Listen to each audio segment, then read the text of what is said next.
Hello and welcome everyone to the AutoTalk Weekly Wrap, episode 45 specifically. And I guess we just need to take a second just to acknowledge that there are some people out there who are feeling some pain at the moment. It's hmm not been a good week for New Zealand. There's people out there with damaged houses, damaged businesses, and unfortunately injuries and lives lost now. Look, while these wraps are normally a little bit of fun, we just need to acknowledge the fact that it's not been a great run for New Zealand, and hopefully, the weather stays stable so the recovery can begin, particularly down the Hawke's Bay. And we'll touch on that in a second, Yeah. and things can get underway. Thank you for joining us, Graeme. Now, I gather you were blown to Australia by the storm. Yeah, almost literally, actually. Great tailwind on the plane. I escaped early. I've had an AIMDA board meeting over here on sort of Tuesday through Wednesday, and Saturday afternoon was just this furious frenzy on the laptop trying to book flights early. Air New Zealand actually came to the party and offered a $0 change your booking however you need to if your flights are across the affected period, which is really good. Just getting flights is the hard part. So I elected to escape on Sunday morning, first thing, which is just as well I did, because as you probably all know, at that point, by about mid-Sunday afternoon, the flight started getting cancelled. And then there's no way in the world I was getting out on Monday or Tuesday morning. So I escaped. I got to say, for all the crap they get, and a totally weird thing to discuss on a dealer podcast, I am very loyal to Air New Zealand. I know you are too, Graham, because when the shit hits the fan for business travelers, they do definitely look after you, and Yeah.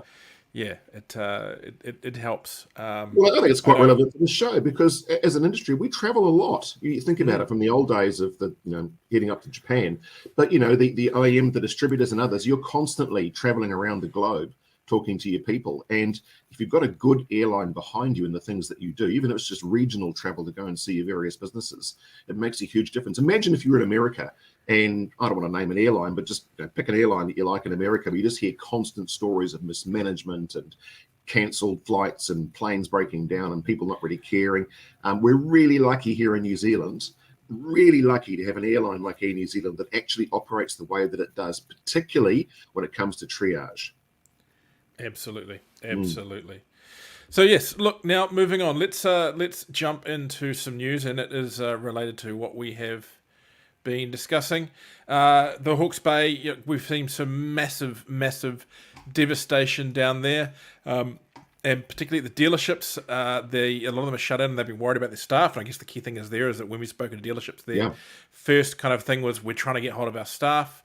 Many franchises and used car dealerships in the Hawke's Bay, such as the Toyota stores in Napier and Hastings, are closed without power due to the storm. Dealer principals were also frantically trying to get in contact with staff, made difficult by lack of electricity and mobile communications. Hawke's Bay and Hastings is also closed and likely to remain so until the power is restored to the dealership, according to the Executive Director Richard van den Engel. We've not managed to get hold of all our staff members, and we are still trying, though I gather. So this story we put up late last night, I gather that this morning the Ebbets Group has managed to get hold of their staff. Bayswater Motor Group Paul Brown said that the dealership itself was fine, it's off-grid, and the operations at the Hastings branch are getting back to normal. They're a little concerned about one staff member who lives out of town and there are no communications. Everyone else is safe and eating their way through all the defrosting meat in their freezers. Here we go. Here's the update. All Hawke's Bay staff have now been accounted for and are safe and well. That's good. That's good. So that's massive. And now before anyone goes, well, why should we care when the car dealerships are up and running? Car dealerships are very important in these situations. As we've discussed previously, there are people, critical workers, who will need to replace vehicles that have been lost and damaged. And also vehicles that are out there are taking some hits and need to keep on the road, and that includes emergency services vehicles, electricity company utes and all that kind of stuff. There are a lot of them, and they will need assistance to stay on the road, and dealerships need to be available for that, and simply people needing their cars back up and running to get around. So, dealerships are for more than just walking in and buying yourself your shiny new car. They are such an important service, and I would argue critical infrastructure in some cases in situations like this. I mean, even look, the humble used car yard in Auckland, Graeme, you guys kind of played your role after the storm in Auckland as well, didn't you? Yeah, but there's a bit of a cautionary note there, actually, that I think I would hate to see dealerships using this as an opportunity to market themselves unfairly, if you like, and it's a really delicate one when it comes to what message you portray about trying to help people out, whether you're seen as just having a bit of a commercial tap at an opportunity that you see, or whether you are genuinely concerned about the client base and doing your best to help them out with services and things that you do. And so I say it's a very, very, very thin little line there about how you actually portray that to people. Be very careful indeed, because honestly, I think if you lived in the Hawke's Bay right now, you ain't got no time for that crap. That is absolutely right. Now, if we flick to another story from the Hawke's Bay, Hyundai New Zealand is sending a helicopter to assist its dealerships. They are sending a helicopter to Napier to provide crucial support to the dealerships in the area following the impact of Cyclone Gabrielle. The helicopter will carry 2 generators, one for Napier and one for Hastings. The generators will provide the dealerships with the power, ensuring they can continue to serve their customers during this difficult time. In addition, the local company is providing Starlink to the Napier dealership that will allow the dealership to connect to the internet, re-establish communications with the head office, and allow staff to connect with friends and family. That's pretty cool. This will provide much needed support to the dealership staff during this challenging time. We are committed to supporting our team in Napier and Hastings during this difficult time, says Andy Sinclair, the Chief Executive of Hyundai New Zealand. We hope that these measures will provide some relief to our staff and allow us to continue serving our customers in the area of need. So that is another kind of really cool thing that can be done to help them there. Now, I'm going to quickly pull up something here. Take 1 second. That I think is pretty cool. Now, obviously, people are without power a lot at the moment, and that can cause some challenges, both from a health perspective, safety perspective, and from a communications perspective, which can really be a big issue as well.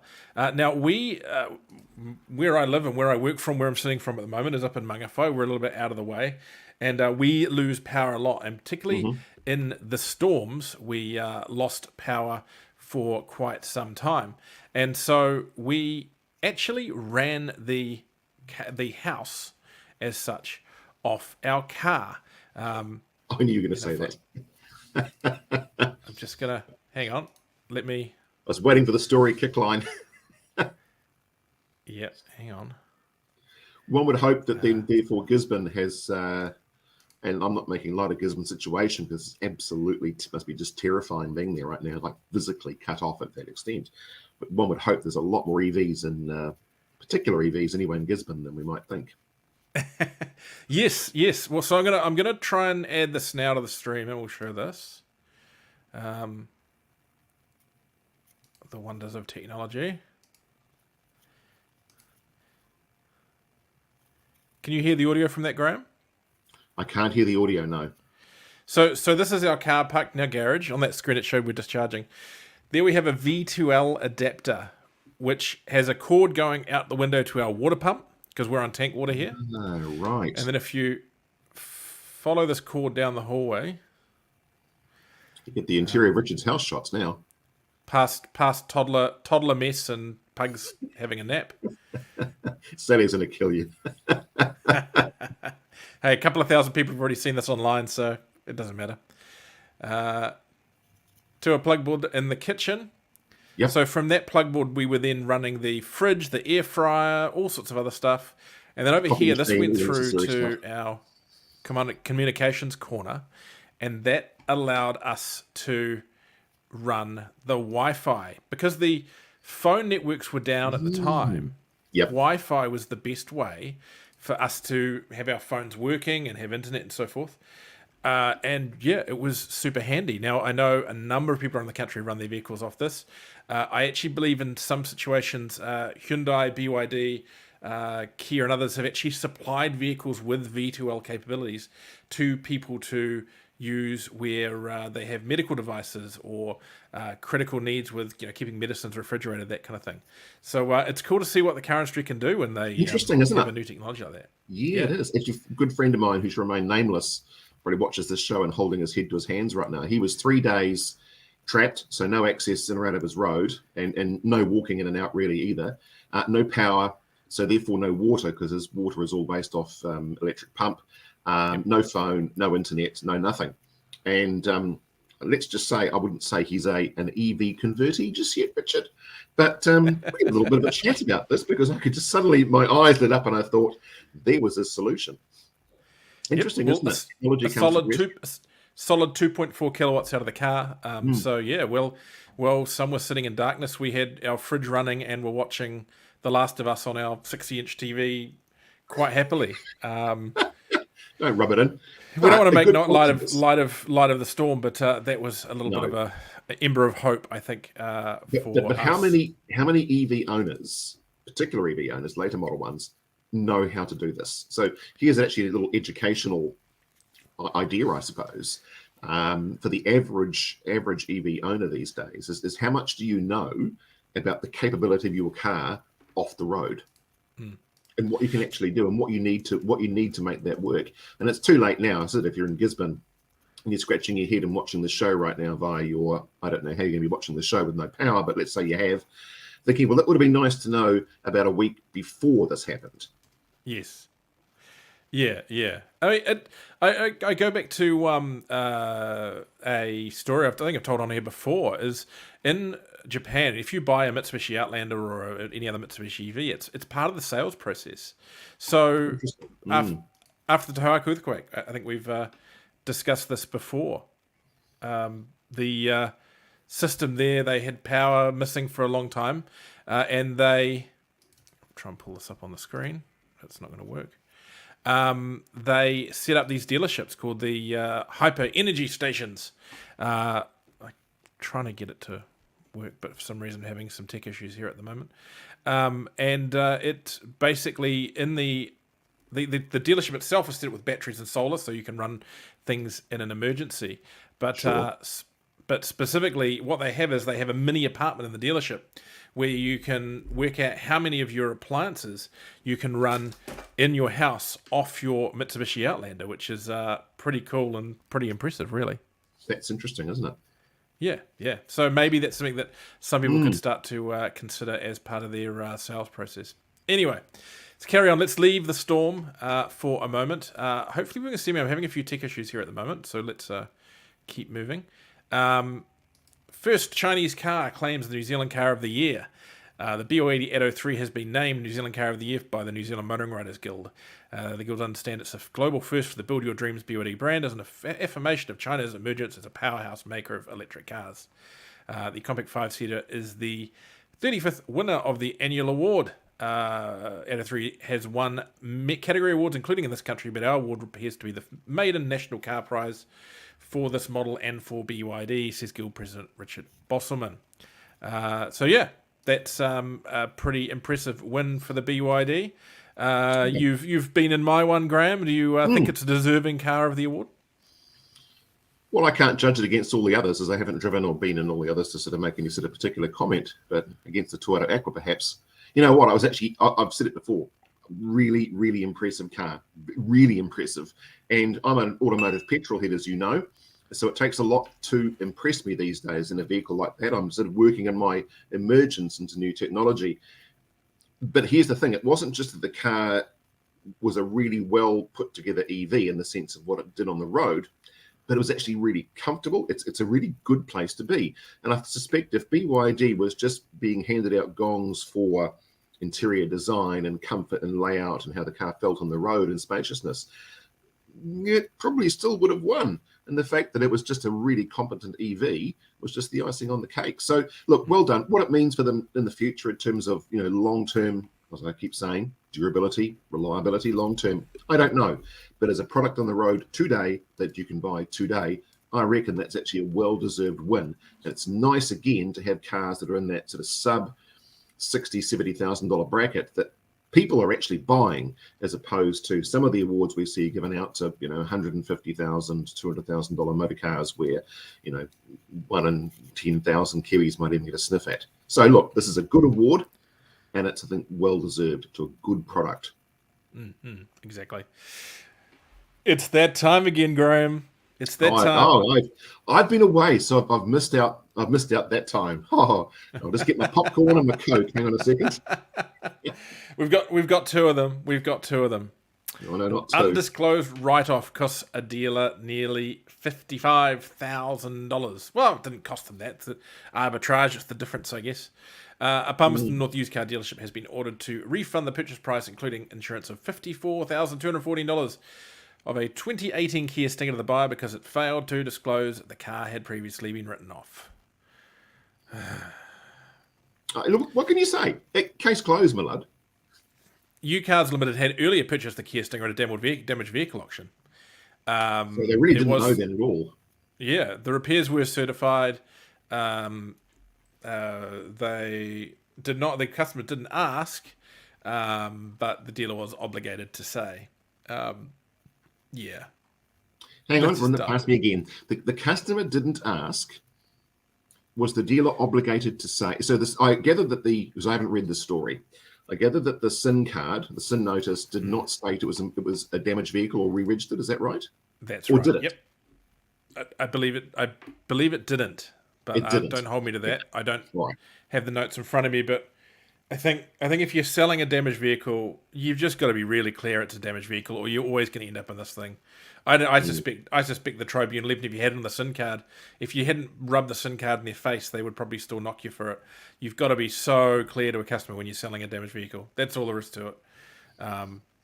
Or it's always going to come and bite you back in the ass. So one of the failings of the current SIN card system is if it's an imported vehicle, there's a very clear little box that says imported as damaged vehicle, which, as we know, is a really open phrase that actually doesn't necessarily mean what you think it means. But when it comes to the vehicle being deregistered in New Zealand and then re-registered, that box that you then tick yes, that doesn't state whether the vehicle was damaged or not. It may have genuinely been a car that went dormant and you've recomplied it, and therefore the box is still ticked, the vehicle has been re-registered, but it doesn't anywhere on the SIN card allow you to put down this vehicle was damaged or written off and then re-registered. And I've always thought it's an unusual little gap in the system where it actually doesn't state why. And so if you ask if somebody's ticked the box correctly and just ticked the vehicle's been re-registered, and a customer purchases the vehicle and doesn't ask why it was re-registered, but they still tick the box knowing and sign the form knowing that's the case, whose liability is it then? Because legally, there's nothing else to tick. I tick the box that says the vehicle's been re-registered. I've done my thing. Legally speaking, I've done my thing. The customer says nothing, just says, well, okay, fair enough, it's been re-registered, buys the car, and then a month later, I haven't had this happen to me. I'm just plucking a potential situation out of the air. And I go and see my mate Bob, and Bob's the panel beater to fix the stone tube. He says, oh, this vehicle's been written off, I can tell, because I got a bit of overspray here, and you should take that back. And the chap says, oh, I didn't know that. I knew it was re-registered. I didn't know why. You didn't ask. So this may be a simplistic position, but look, if you want to be that guy that attempts to pass off stuff that has been written off as not having been written off, then go ahead. Take your risk, make your money. If you want to sell the stuff and actually have a chance of the deal sticking permanently and not ruining your own reputation, then just tell the freaking customer. Literally, you're sitting down there and say, and that's it. Look, as you're going through, look, got a card to the table here. This car previously on paper has been written off. Here's the details of what the extent of the damage was. It was professionally repaired. Here's the details around that. That's my take on it. But maybe I'm naive. Maybe I'm an idiot. Oh well. Well, look, no, that's what I would do too, Richard. That makes perfect sense. But there's this big grey area hole, and then let's assume that I'm not going to dwell on this. Let's say the vehicle was written off. It was a near new car. The insurance company said, look, we're not going to repair this thing. It's only needed a front guard and a headlight or something, and that's good enough for us. We'll write it off anyway under the terms of your policy and give it a new one. But the damage really was minor. I don't know, but it's just such a grey area. You're right, should be disclosed, but the law actually doesn't provide for you to do that on that SIN card. So if you're that guy, well, you've kind of operated within the legal framework that's given to you, haven't you? Legal versus ethical, or legal versus smart business. I guess it's a tricky question. Let's be honest. If you're that guy, you're probably not watching the show anyway. Let's be honest. No. Let's move on to something which you might consider a little more clear cut. Dealer sentence following injury crash caused by, quote, spectacularly stupid driving. Blenheim car dealer has been sentenced to 40 hours community service and 6 months supervision after being charged for a sustained loss of traction in a Holden Monaro, which he subsequently crashed, causing injury to another occupant. Seaview Wholesale Director David John Hobbs, 63, claimed that he was simply trying to remove the buildup of silicon from the brake rotors and tyres of the Monaro, which had been on display in a showroom for many years. Oh. He had driven the Monaro to the outskirts of Blenheim from the dealership with a passenger on board who was reportedly taking a video for marketing the car. Hobbs came to a halt on a rural road. He put the clutch in, spinning the rear wheels with a loss of traction for 150 metres. Then he lost control with the vehicle progressing sideways over a driveway bridge and into a fence. The passenger sustained a bruised head and neck, as well as general soreness. Hobbs told police that his common practice was to put his foot on the brake when driving a vehicle out of the showroom to remove the silicon from brake rotors and tyres. In his sentencing, Judge Andrew Beecroft asked Hobbs if he was trying to show off to the passenger and said his driving at the time of the crash was spectacularly stupid for a man of his age and experience. Well, I don't know what to say, Richard. Well, I hope that silicon's gone now. So, how full of excrement is that explanation of what was happening? Is it here? Is it here? Is it somewhere up there? Bullshit! Bullshit! I'm sorry, there's something in my throat. Bullshit! There goes our monetization. But now, do bear, Richard. Honestly, hang on, everybody listening for a second. Please hold your hand up if you've never been involved in a vehicle with a sustained loss of traction for more than about 20 meters or so in your entire life in the motor trade. Anybody? Anybody? I may have been pulled up by a cop for it, who let me off because he was being because I was the sober driver driving people home. Let's not be too pious and high and mighty. And given that back when I was a young lad, or a bit older when those sort of things were a little bit more common, or may have been, and there weren't necessarily laws around sustained loss of traction and the sort of the threat that you chirp the tyres off the line, and the beak comes running with the blue lights flashing. Things have changed a bit. But own it. Doing 150 meter long burnout at the edge of town to get the silicon off the brake discs. I know, right? It's just, if you just said nothing, would have said, yeah, we gave it a bit of a feed. Sorry. I'd have a bit more sympathy, but that's a new one. I must chalk that up and sort of put that in the book of reference material if ever I get pulled over. I was removing the build-up of silicon off the vehicle sitting in the showroom for the last 2.5 years. I'm not sure you'll be doing that in the Hustler. No. I'm pretty sure the Hustler won't be. No. My broken Volkswagen right now. On to something, a couple of more sober things. Storm relief package must include vehicle loans, FSF. People with vehicle loans need to be considered by the government in its statutory relief package for homeowners affected by Cyclone Gabrielle and other extreme weather events. So says the Financial Services Federation, and encouraging the government to reconsider its decision, which provides relief only for homeowners. To address negative effects from the extreme weather affecting the Upper North Island, the Credit Contracts and Consumer Finance Exemption for Emergency Relief Amendment Regulations 2023 have been published to provide exemptions from sections of the CCCFA for credit provided under home loans or temporary overdrafts. A significant number of New Zealanders are being left out, says FSF Executive Director Lynn McMorrin. The FSF advocates for the responsible non-bank lending sector, McMorrin saying the decision not to extend the exceptions to personal loans or other credit products will restrict relief for people who will be really needing it. During consultations, we made clear that home loans and overdrafts were not the most suitable products for the type of lending that people will need to help themselves get back on their feet following such a disaster, as for many people, a vehicle or a household item is their biggest asset. It is simply logical that products offered by non-bank lenders specialising in lending against household items and motor vehicles would be of greater use to people in these situations. So what they're saying there basically is you can break the mortgage rules because of the storm, but you can't get someone into a car because during the storm they ordered some McDonald's. And that is a bit darn silly.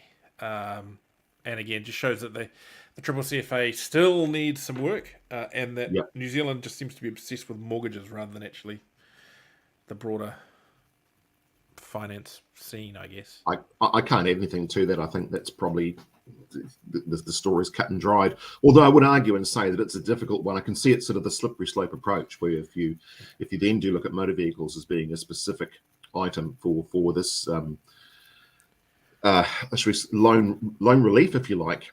What about if you do have loans on business equipment or on assets in your business, or you're a farmer and you've got money against your cow shed, against your rotary cow shed or bits and pieces? And I can understand, where do you draw the line in terms of effectively loan relief?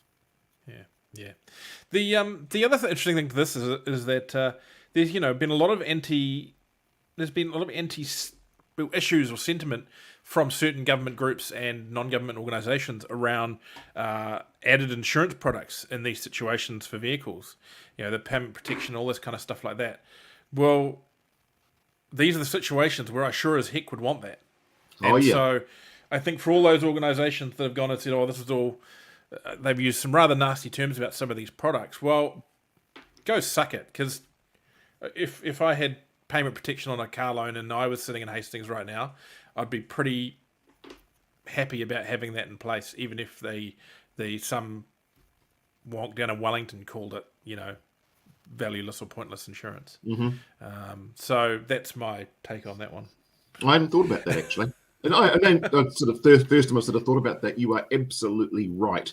And as a seller of aftermarket insurance products and motor vehicle packages that we do, and we get that rammed down our throats time and time again by certain institutes and others in Wellington. I almost say shame on you at the moment. If you're going to have that line in the sand, well, reach out and grab your checkbooks and pay for the people that would have otherwise had those products but were deterred by your determination that they were worthless. Of course, you won't. There will be a lot of people in Hastings and Napier at the moment, or West Auckland, making claims on their PPI or gap insurance at the moment. Of course, there will be. And for them, well, look, while it may be a rare thing that these things, it's not a particularly rare thing those things come into play, but they show the value of those products. They are not valueless. So, I had car insurance, and I'm pretty sure I don't have that many accidents, but I still pay to have car insurance. Anyway. Exactly. I agree. Toyota Motor Corporation to farewell honorary chairman Toyota. Toyota Motor Corporation has announced the death of its honorary chairman, Soichiro Toyota. Apologies if I haven't pronounced that exactly correct. Father of the newly appointed chairman, Akio Toyota. Toyota, 97, died in the late afternoon of February 14. He was born in Nagoya City in 1925 and was the son of Toyota Motor Corporation founder Kichiro Toyota. Toyota joined Toyota Motors in 1952 and became the first president of Toyota Motor Corporation in 1982 when the formerly separate production and sales organizations merged into one. He became chairman in 1992 of the overall company and served until his retirement in 1999 when he was bestowed with the title of honorary chairman. Under his stewardship, Toyota Motor Corporation not only developed the Lexus brand but also the Toyota Prius, which was the world's first production petrol-electric hybrid vehicle. Toyota will be mourned by his closest family members at a private funeral service. TMC says it plans to hold a farewell gathering for honorary chairman Toyota at a later date. That man has had a lot of impact on Toyota and thusly the broader industry. If not for the Prius, there would be no Aqua and there would be no Graeme McDonald. And also, I'd argue Lexus, because the impact of Lexus in somewhat of his genius, recognizing that a Japanese brand could compete at a premium level in an American, particularly in an American marketplace, which was where Lexus was originally targeted. And what that's meant for that, not only that brand, but subsequent branding as well. You'd argue that was the start of a Japanese revolution into the luxury car marketplace.